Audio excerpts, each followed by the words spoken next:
Имате ли... Добър ден. Моля? Добър ден. Добър ден. Извинявайте много, че ви прекъснах, другарю. Какво обичате, с какво мога да ви бъда полезна? Вие на мене ли ги говорите тия? Кое? Добър ден, извинявайте, с какво мога да ви бъда полезна, моля? Да. Аз съм купувач. Най-обикновен клиент, ако така по-ви харесва. Естествено, и аз съм длъжна да бъда любезна с вас. Да ви обслужвам най-любезно, да ви предложа желаната от вас стока, както бих искала така да бъда обслужвана и аз, когато отида в магазин. Това ваши мисли ли са? Да, защо? Не ви ли харесват? Защо ми говорите на вие? Извинявайте, но аз не знам как бих могла да ви говоря. Не ви ли харесват? Бе, я не се шегувайте, карайте на ти. Аз съм свикнал. Където вляза, винаги на ти ми говорят, в месарницата даже ми казват говедо. Как е възможно подобно И така. Аз му казвам, другари, викам, голям кокъл ми слагате, а той ми казва, съм говедо.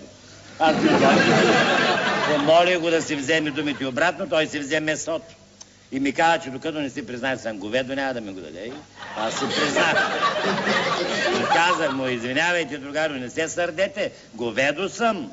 Ами говедо си вика я. И ми даде месото. И аз веднага стои в къщи, защото след като съм говедо, може да граби някой сатър и да ме разпродаде.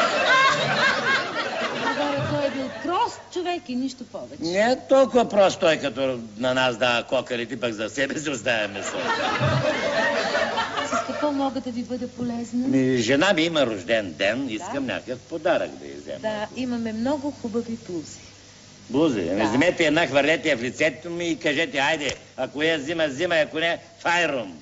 Извинете, на вас наистина ли не ви харесва да ви говоря на вие? Напротив, много ми харесва, другарко, но се страхувам, че ще свикна с това и ще ми се иска навсякъде да ме посрещат така. Тъкмо съм свикнал с обратно. Сега не ме разваляйте, моля ви се. Да ме почака, не мога сега. Моля, не разбрах. Викат ме на телефона. И вие няма да отидете? Как да отида и да ви оставя да чакате? Аз съм свикнал. Не ми е за пръв път.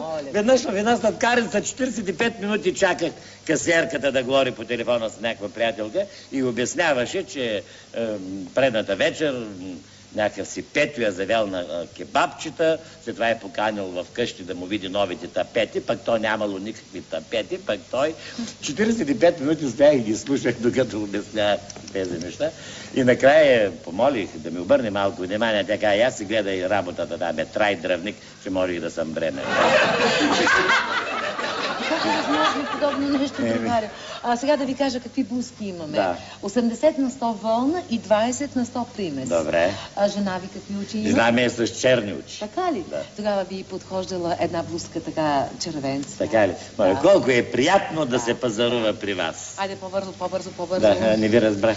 Айде по-бързо, айде, че взе да му минава действието вече. Така ли, ако Айде, моля се, взе да му минава действието. Айде, взела съм Транкилан да бъда малко по-любезна с клиентите. Айде по-бързо. Имате ли някои с дълги ръкави? Моля? С дълъг ръкав. Не искате ли с деколте случайно? Кое е модерно с деколте? Може да е модерно и с крачване. Виж какво бе, пуек с пуек. Аз не съм длъжна да взимам всеки половин час Транкилан, за да бъда любезна с такива дръвници като тебе.